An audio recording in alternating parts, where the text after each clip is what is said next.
Welcome to Berean Bible Fellowship. We'd like to open this morning we're in Genesis chapter 12, verses 10 to 20. We're not going to read it just yet. I want to set it up a little bit, and then we'll read the text, but you guys can get moving there. Last week, we introduced Abram, a man who had learned to put others first, choosing to marry a barren niece to take care of her. A man who chose to leave his father's house, his father's gods, and to go to a land he did not know.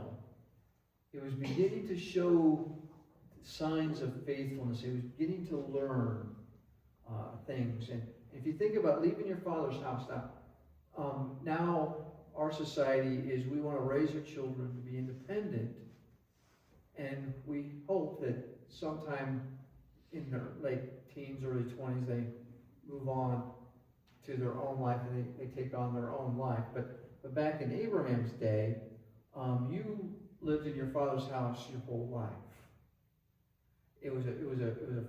The family lived together in a family home, in a bayou, and they lived together in a community. And so to leave your father's house was countercultural. It was almost forbidden. It was almost like a slap in your father's face to leave his home.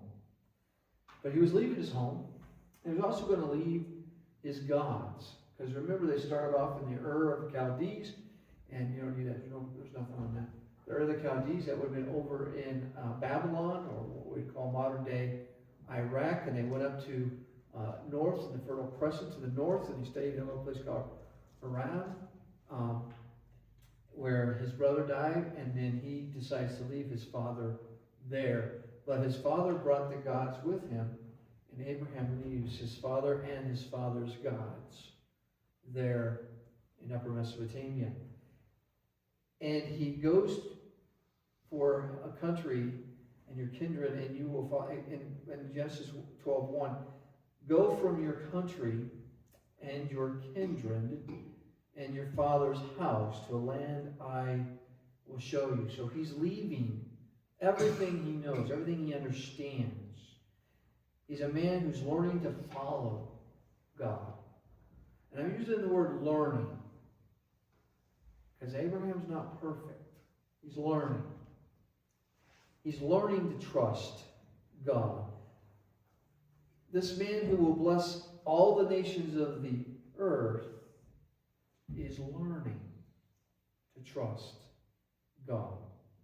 We as Christians sometimes make the fatal mistake as we look at people like Abraham. We as Christians sometimes make the fatal mistake of transforming Bible characters into superheroes. Now, I don't want to take anything away from Abraham this morning, but I want to focus on the fact that he's learning. He's a man in progress. Because what we have to understand about Bible characters is they're not superheroes.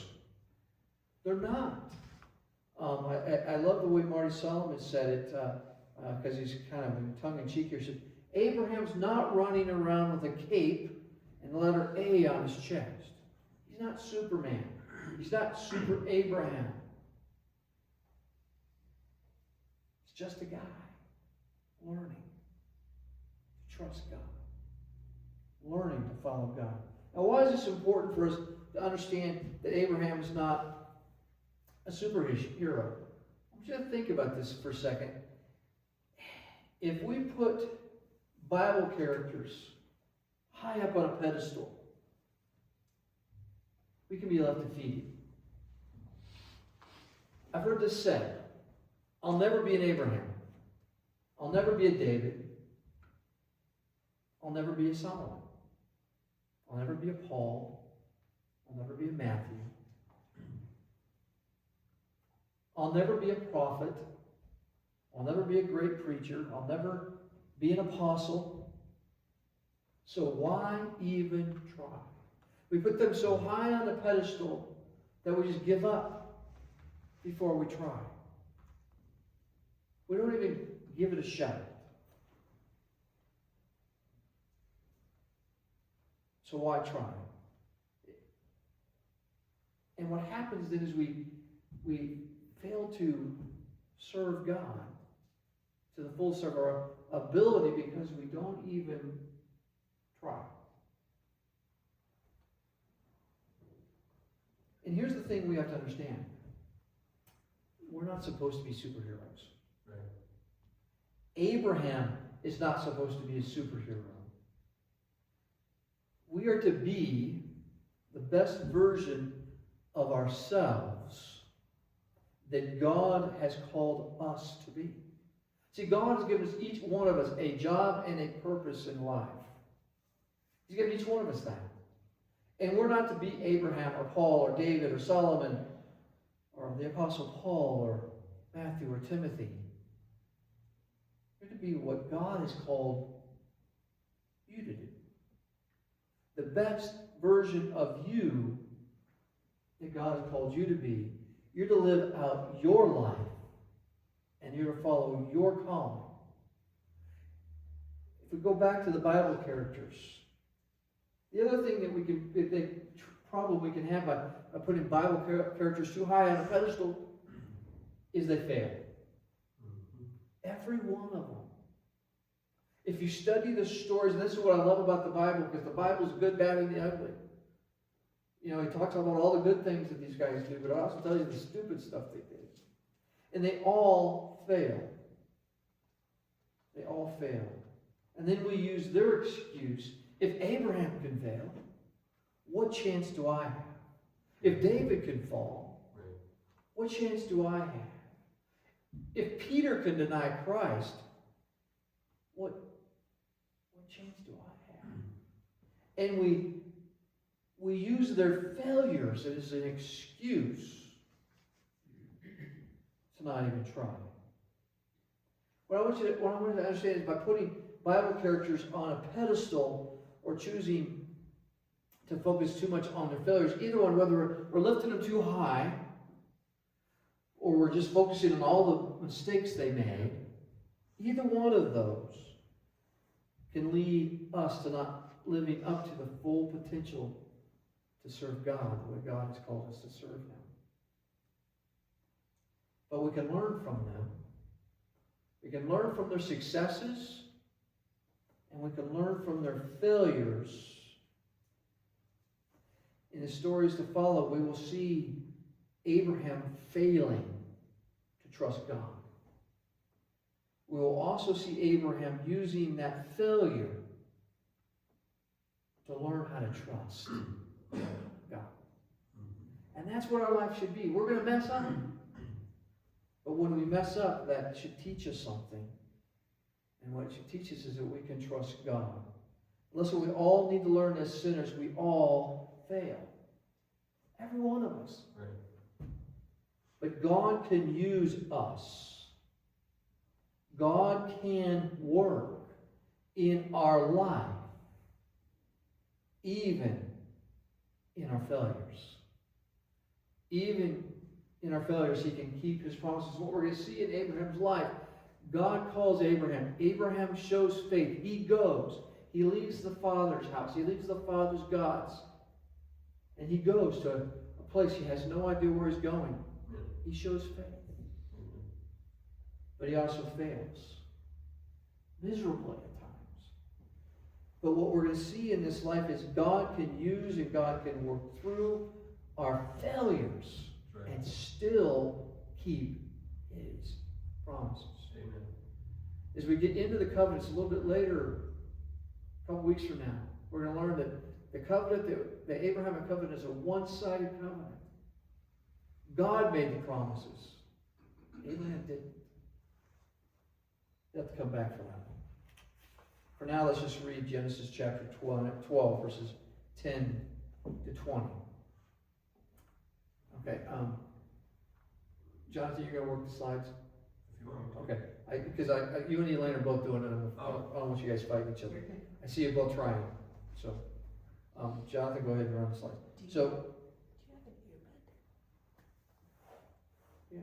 have an earbud? yeah. Now there was a famine in the land.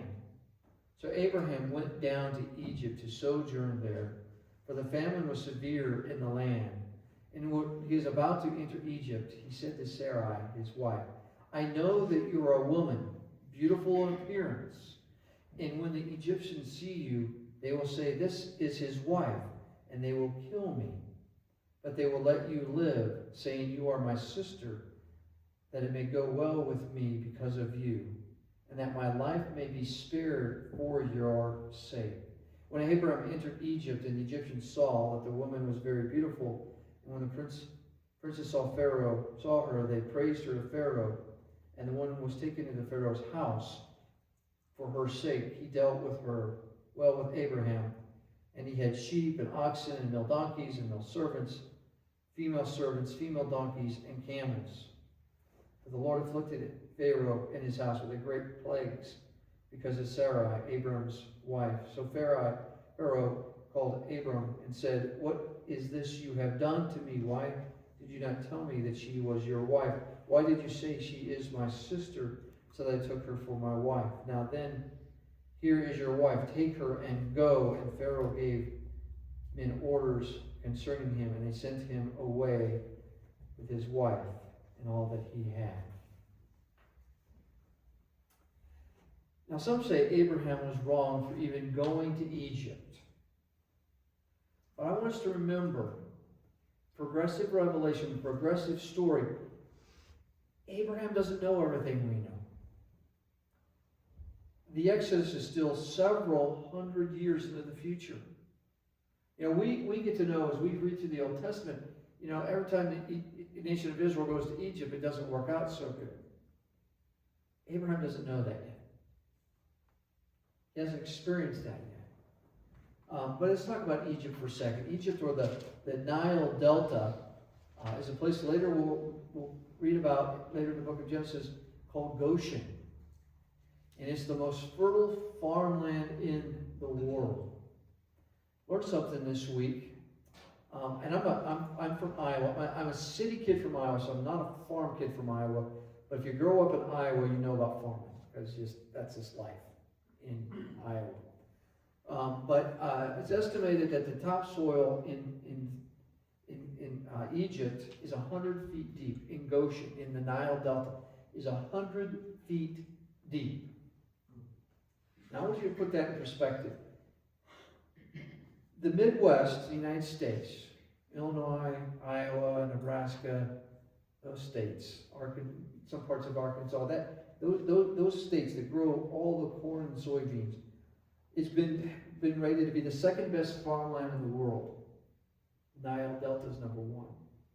100 feet of topsoil, 100 feet deep of farmable soil. The second best farmland in the world, farmers in Iowa, they're happy if they get 4 or 5 feet before they hit clay and stone. Here in Wyoming, we're happy with a few inches.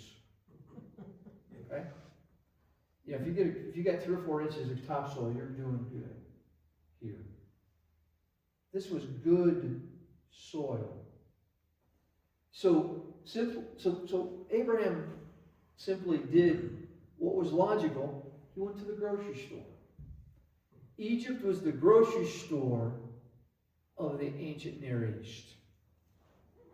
Because of the Nile Delta always flooded, and the farmland was always fertile, it was always well watered, there was always food in Egypt.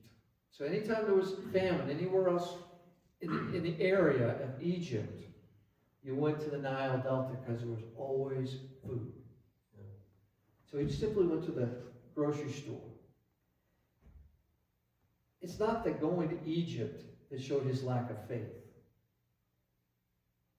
It was not his going to Egypt that showed his lack of trust. It's what he did there. He did not trust God to protect him. He did not trust God to provide for him. Instead, he chose to deceive the Egyptians, kind of lie, cheat, and steal, kind of run a con, if you will, rather than trusting God. Look back to verses 11 and 12, showing lack of faith, fearing God for his life, he told Sarah to say, "You are my sister. When the Egyptians see you, they will say, 'This is his wife.' And they will kill me, but they'll let you live. Say you are my sister." As we talked about last week, technically, in Hebrew terms, she was his sister because she was his father's granddaughter or his father's daughter. As we played on the words last week. So he's technically right, but say you are my sister, that it may go well with me because of you, and my life will be spared for your sake.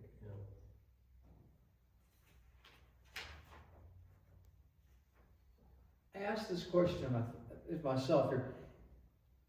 If Abraham truly trusted God, if Abraham truly believed God's promise, "I will make you a great nation," why would he fear for his life? If God's going to do something great with Abraham, he's going to make him into a great nation, he's going to make him the father of great nations, he has no children, well, God's going to have to keep him alive for a little bit longer. Why would he fear for his life? God had made a promise. If he believed God, he should not have feared. Right. Why would he need others to provide his material wealth? If God's going to make him a great nation, as we're going to look at next week, he's going to be on par with kings, equal to kings in the land of Canaan. We'll talk about that next week. God is going to make him powerful and wealthy. He doesn't need anybody's help. If he trusts God's story, if he trusts what God's going to do in his life, he doesn't need anybody's help. Right. God's going to do it all for him. Abraham simply did not trust God. He lacked faith in God's promises, so he took matters into his own hands. And he ran a con. Here's the interesting part as I studied this. Even though Abraham is not trusting God, he's showing lack of faith, he's showing lack of trust, he's acting like a fool. He's running a con on the Egyptians. Even though things go well for them, it works out. I scratched my head on that one. As Sarah's older brother, he had a very pretty little sister, very pretty bride to sell. So the Egyptians would court him. This was a history and the customs of the day. If you were the father of a beautiful girl, everybody who wanted to marry your daughter would come and they would court you, not your daughter. Because you were the one who decided who she married.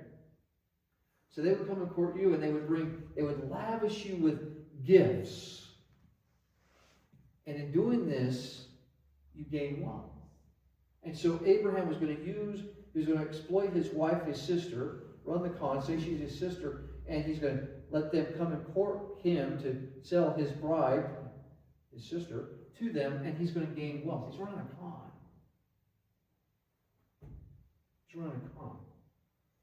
Everything's going well until Pharaoh. A man who does not court favor. Pharaoh, kings, they just take what they want. They just come and take what they want. They don't have to come and buy it. They just come and take it. So God steps in and he saves Sarai from Pharaoh. He causes a plague to happen in the family. And that protects Sarai from being violated, if you will, and from Pharaoh. And this plague, God is saving Sarah and he's saving Abraham from himself. Because think what would have happened if things hadn't got stopped in time.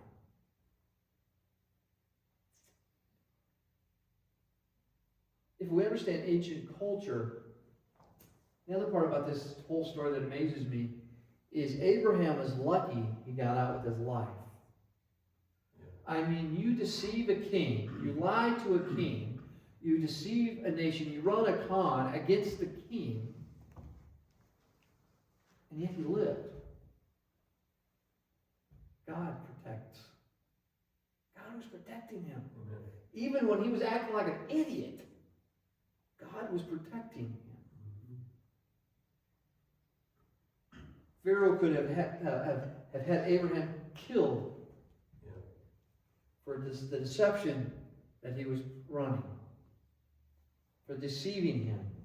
And then he would, once Abraham was out of the picture, he could have simply taken Sarai as his wife, and the Bible would just, the story of the Bible would have ended there. God would have found another way.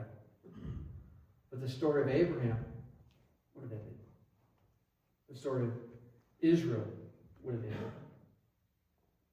But again, God steps in,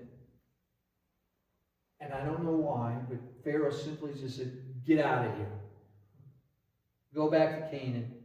Get out of my sight." And then he told the men of his court, and let them take everything they got. Just let them just get them out of here. Let them take everything they've acquired while they've been here. Just get them out of my sight. It amazes me that he's still alive.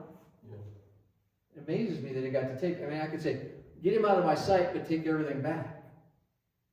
He just said, no, get rid of him, get rid of everything. I don't want to see him or anything that I gave to him, or I just get rid of him. We must learn from this. A couple things. Not to equate wealth or poverty with godliness. Because when we meet Abraham, he's not very wealthy, but he gains a lot of wealth throughout the story. And wealth and poverty are not measures of godliness. We must remember that. Abraham lacked faith. He did not trust God's promises, and he lied. He ran a con. Yet God is always gracious, and God kept his promise. God protected Abraham. God provided for Abraham, even when Abraham was acting like a fool. We can learn from that. Because I'm not sure about y'all, but I could be pretty foolish. I can be pretty foolish at times.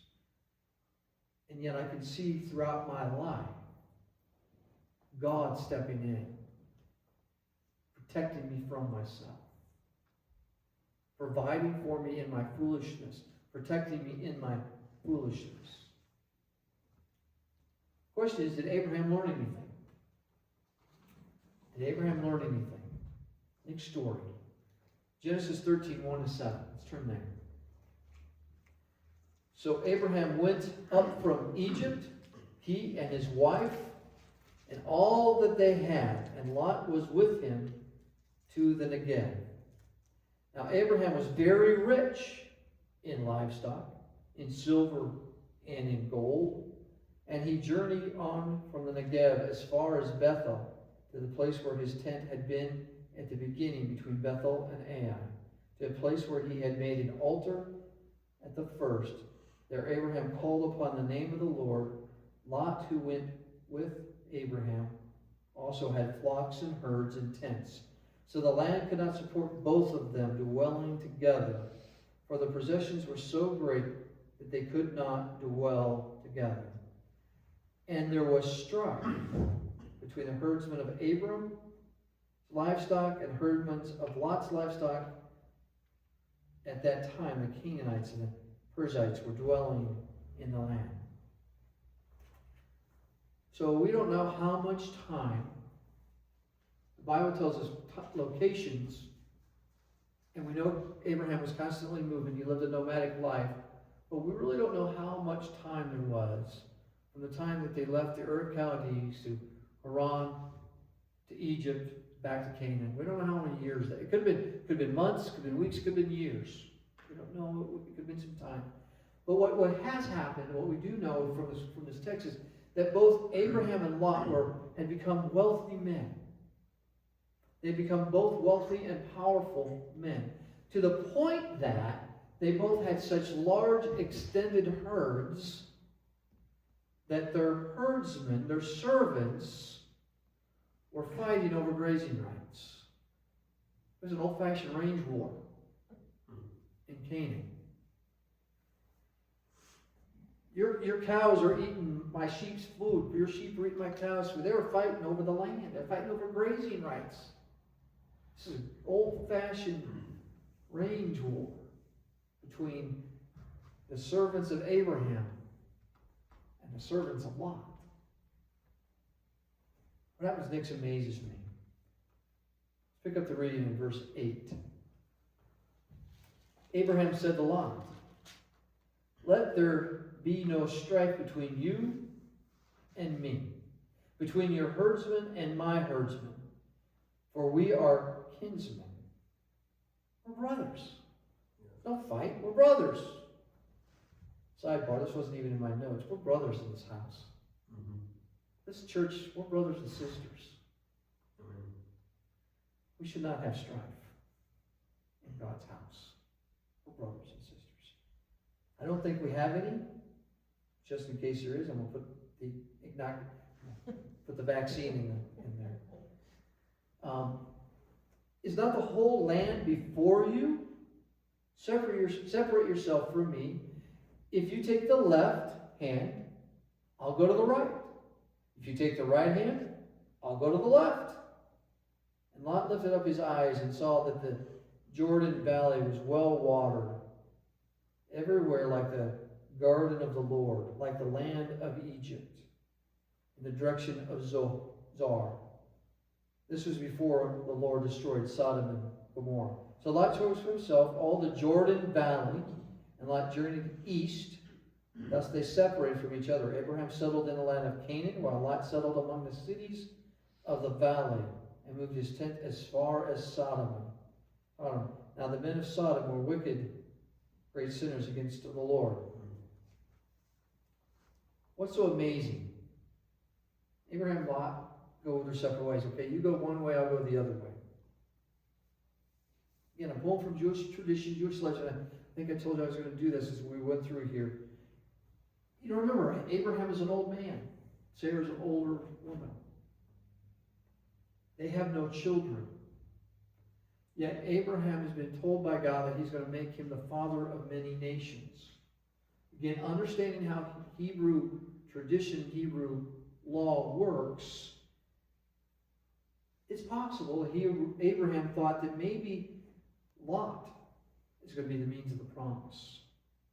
His sons will be my sons. And so he says, I have a barren wife.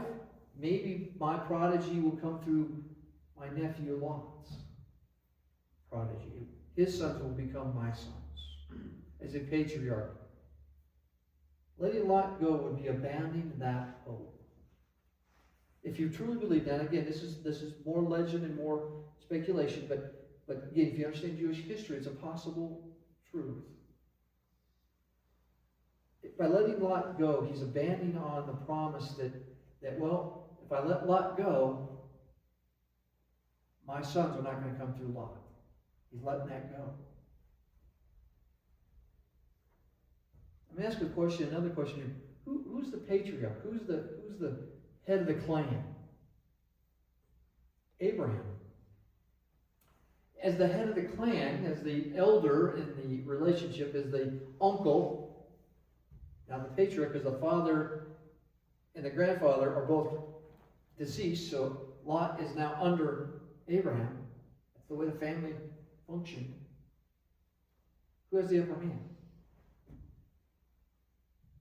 Who should get the first choice of the land? Abraham. So this is the part that amazes me. Not only does Abraham let Lot go, giving up the promise that maybe my childhood, my lineage will come through Lot, he gives him the choicest land. He gives him first choice. You take whatever you want. I'll go the other direction. Now, we know lot's going to take the best. I mean, who's not going to? You're giving me first choice, I'm taking the biggest piece. I'm taking the greenest pastures. It's as if Abraham is saying, okay, Lord, I'm not sure how letting Lot go and giving Lot the best land helps me become a father of a nation. If I want to father a nation, I need good land. I need good land. If I want to build a kingdom, I need good land. If I'm going to build a kingdom, I need sons and sons of sons. And I don't understand how letting Lot go is going to. How's that going to work, Lord? But what we hear here in the subtleness of this story is Abraham saying, "I'll trust your plan." I went to Egypt with my own plan, and it kind of worked out okay, but man, it got a little hairy there for a minute. And I'm learning from that. I'm going to trust your plan this time. I'm going to trust you. And what happens next is again remarkable, because what happens next is God restates his promise. Yeah. Abraham says, okay, God, I don't understand how this is going to work. This doesn't quite make any sense to me, but I trust your plan. And what's God do? Look at verse 14. And the Lord said to Abram, after Lot had separated from him, lift up your eyes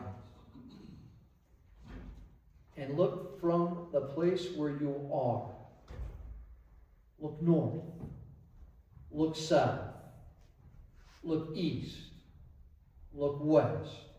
For all the land that you see, I will give to you and your offspring forever. I will make your offspring as dust of the earth, so that if anyone can count the dust of the earth, your offspring also can be counted. Arise, walk through the length and the breadth of the land, for I will give it to you. So Abraham moved his tent and came to settle by the oaks of Mamre, which are at Hebron, and there he built an altar to the Lord. Question: in what area of your life is God asking you to trust him? Is he asking you to trust him with your finances, your job, your health, your marriage, maybe the fact that you're a bachelor? I don't know. What is God asking you to trust him with in your life? Is God asking you to do something that defies human logic and reasoning? Say that again. Is God asking you to do something that defies human logic and reasoning? Life was good in Ur. That was a big, powerful city. Everything they needed was there. They had the Tigris and the Euphrates. They didn't have the Nile, but they had the Tigris and the Euphrates. Those are pretty good rivers themselves. They had everything they need back in Babylon. God says, I want you to go over there, and I'll tell you when you get there where there is. Just keep moving until I tell you to stop. What? Doesn't make sense. Will you trust God's plan for your life? Will you trust God's plan for your life? Now, I did have a video, because I got to this point in my message Friday afternoon, and I got to a stopping point, and I'm like, it's not quite done yet. I don't know what to do. So I walked away. Saturday morning, I go back up to my office, and I read through my message, and I get to this point and go, it's not quite done yet, but I don't know what to do. So later that day, I heard a video. I was going to play it for you today, but we need some technology help. I don't know what it is, but I use computers all day long. I hate them. I literally hate them. I know just enough about a computer to do what I need to do on them, and that's all I need to know. Apparently, I need to know more because I can't figure out how to get this video to play. But anyway, in this video, this guy tells a story. So I'm just going to tell this story, and it's an interesting story.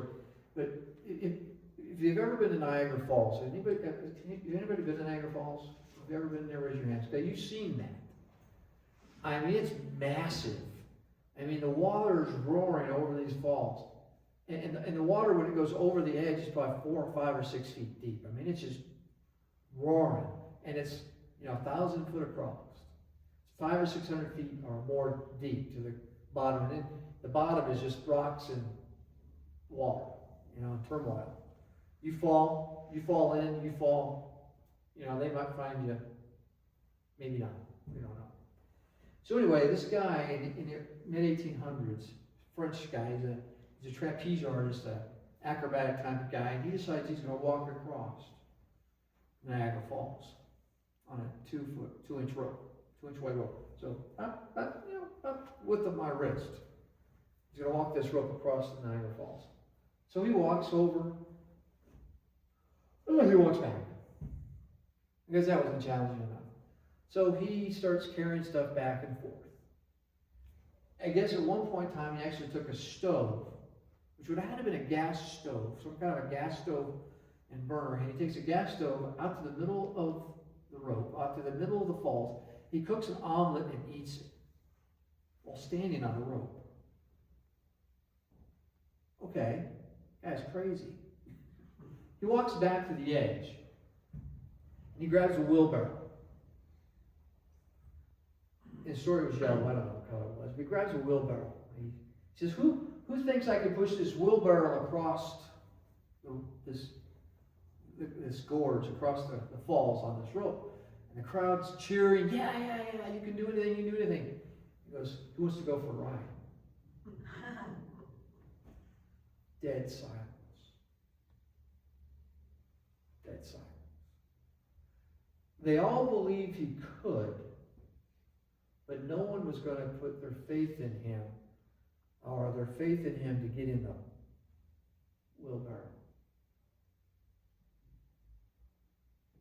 But that's where we find Abram. He's trusting God. He's learning.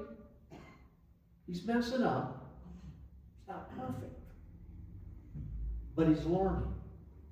Because where we find him at the end, Abraham is learning to trust God.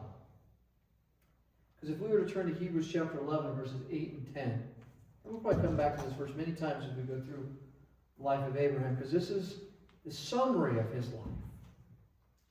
By faith, Abraham obeyed, and when he called to go out to a place that he was to receive as an inheritance, he went out, not knowing where he was going.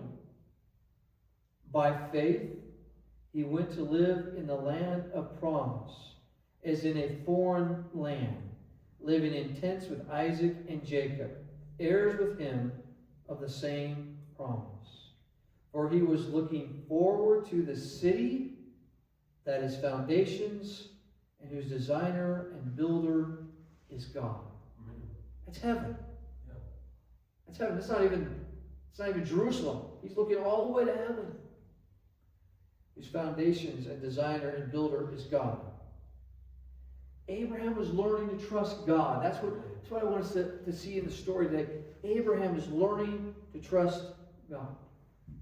Question is, are we? And here's the thought I want to leave us with. If Jesus is pushing the wheelbarrow, will you get in? Let's say it one more time, then we'll close in prayer. If Jesus is pushing the wheelbarrow, will you get in? Will you trust him to get you to the other side? Safely. Let's pray. Lord, thank you for this morning. Thank you for the opportunity to be here. Lord, I pray that all of us would be growing in faith. All of us would be in the process of learning to trust you more and more every day. Lord, give us the faith to trust that you will get us to the other side. Lord, let us get in the wheelbarrow. In the name of